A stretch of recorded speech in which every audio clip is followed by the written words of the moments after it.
তবে দিচ্ছেন তাহলে কি করে চলবে? তাহলে তো আপনি অভিনয় করতে পারবেন, আর্টিস্ট থাকতে হবে, সেটা একটু কম করবে। এত রোলের মধ্যে ঢুকলে কি হয়? আর আপনার শেষের দিকের একটা ছবি ছিল, খুব ইন্টারেস্টিং ছবি, ছবিটির নাম ঠাকুমার বয়ফ্রেন্ড, সেখানে আবির চট্টোপাধ্যায় ছিলেন। এই যুগের যারা শিল্পী, এখান থেকে কি বার্তা দেবেন আর কি এই থিমটাকে কিভাবে তুলে ধরেছেন? এফি ব্লক রেসিডেন্স অ্যাসোসিয়েশনের 41তম শারদীয়া দুর্গোৎসব। ব্লকের প্রত্যেক অধিবাসীর পক্ষ থেকে আমি আপনাদেরকে শুভেচ্ছা জানাচ্ছি। আর আমাদের এবছরের থিম হচ্ছে জাগরী, যার প্রধান বিষয় হচ্ছে নারী শক্তির জাগরণ। শুধু নারী শক্তিই বা বলি কেন, মানুষের মধ্যে যে শুভ শক্তি আছে, শুভ ইচ্ছে আছে, তার জাগরণই হচ্ছে এবারে আমাদের থিম।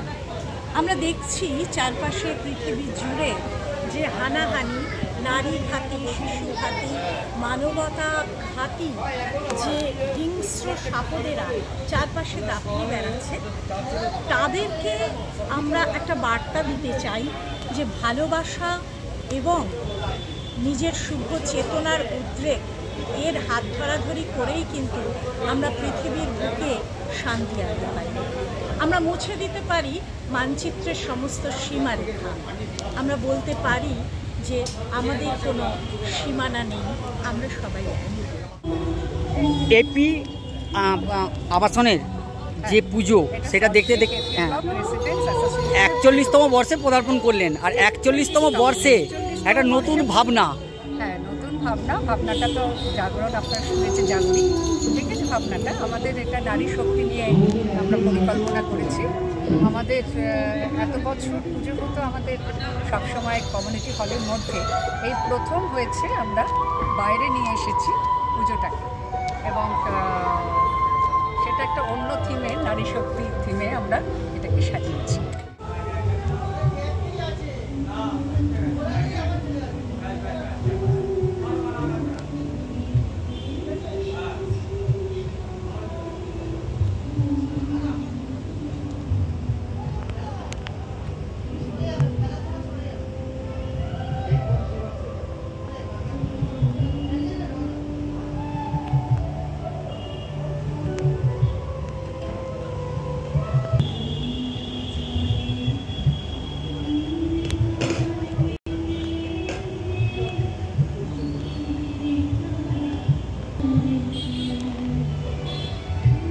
চাইছেন?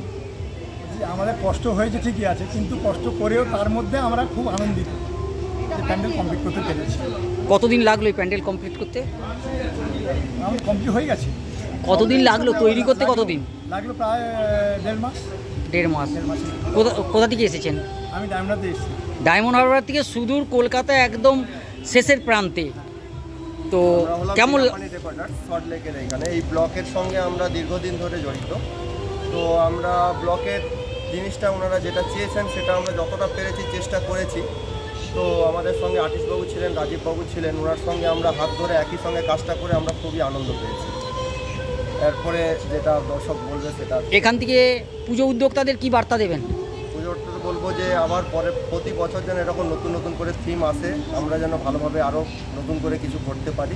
আর তার সাথে সাথে পুজো প্রেমীদের বলে আপনারা আসুন, দেখুন জিনিসটা একটা অন্যরকম, একটা নারীদের নিয়ে সেটা তৈরি করা হয়েছে। আমাদের নারী শক্তি কী সেটা আমরা তৈরি করেছি, সেটা আমরা দেখলেই বুঝতে পারি। নামটা? আমার নাম রথীন্দ্রনাথ মাই। আপনার নাম? আমার নাম প্রদীপ হালদার। আমি এগারোটাদের লেবার কন্ট্রাক্টর। ফটো অনুযায়ী কাজ করব। Thank you.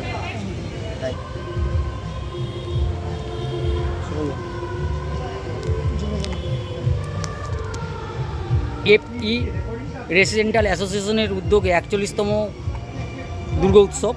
এই দুর্গা উৎসবে এবারে তারা নতুন ভাবনা এনেছিলেন, সেই ভাবনাটার নাম হচ্ছে জাগরি।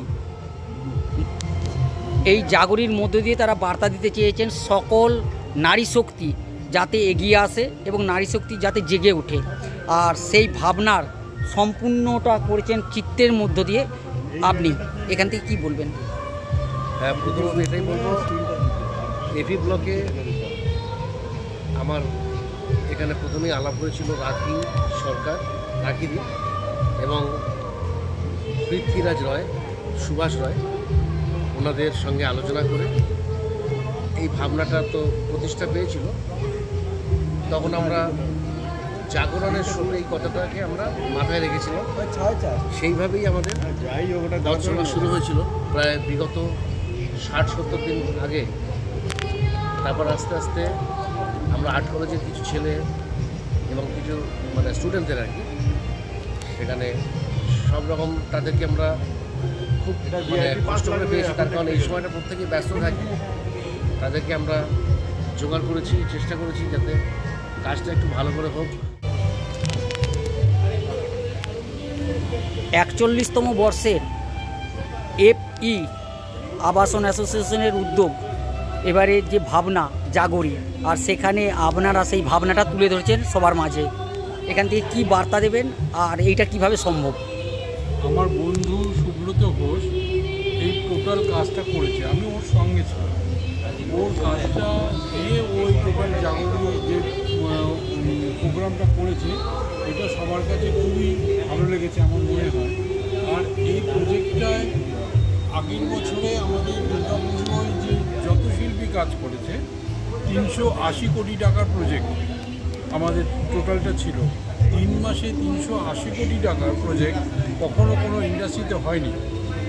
এবছরে নিশ্চয়ই সেটা আরও ছাড়িয়ে যাবে। আমি আশা রাখি এই প্রোগ্রামটা, এইখানকার প্যান্ডেলটা সবাই দেখবে, মুগ্ধ হয়ে এবং ভালো বলবে। এটাই আমি চাই যে যাতে সবাই দেখবে, ভালো বলুক।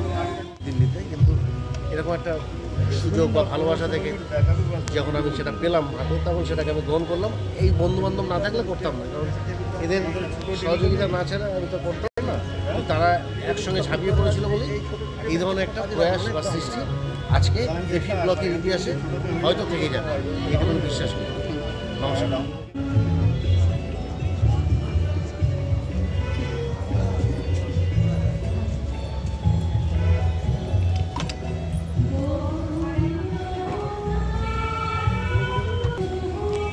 FE আবাসন অ্যাসোসিয়েশনের উদ্যোগে আপনারা আমন্ত্রিত হয়েছেন এবং এখানে এসে উপস্থিত হয়েছেন এবং আপনাদের কারুকার্য বা হাতের কাজগুলো এখানে তুলে ধরেছেন। হ্যাঁ, কি বার্তা দেবেন আগে তাদেরকে?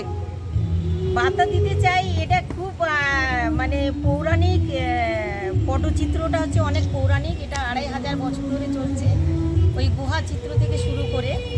তো এগুলোর অ্যাকচুয়ালি এর মধ্যে গান আছে, মানে গল্পটা আমরা গানের মাধ্যমে মানুষকে শোনাই, প্রেজেন্টেশন করি। এবং এর যে রঙগুলো আমরা ন্যাচারাল রঙ ব্যবহার করি। কালোটা যেমন ল্যাম্পের সীসা থেকে হয়, সবুজটা আমরা শিম পাতা থেকে করি, আমরা লালটা হচ্ছে লটকম ফল থেকে করি, হ্যাঁ। তো আর নীলটা হচ্ছে আমরা অপরিচিতা ফুল থেকে করি, আর সেগুন পাতা থেকে আমরা মানে গেরুমাটির রঙটা পাই, উনুনের পোড়ামাটি থেকেও গেরুমাটির রঙটা পাই, পাঞ্চন খয়ের থেকেও একটা রং তৈরি করি, আমরা চা থেকেও রং তৈরি করি, মানে যা কিছু সব বিশুদ্ধ রং। আর তার সাথে বেলের আঠাটা আমরা মিক্সড করি, কেননা সেটা মানে বাইন্ডার হিসাবে রংটাকে সে ধরে রাখে।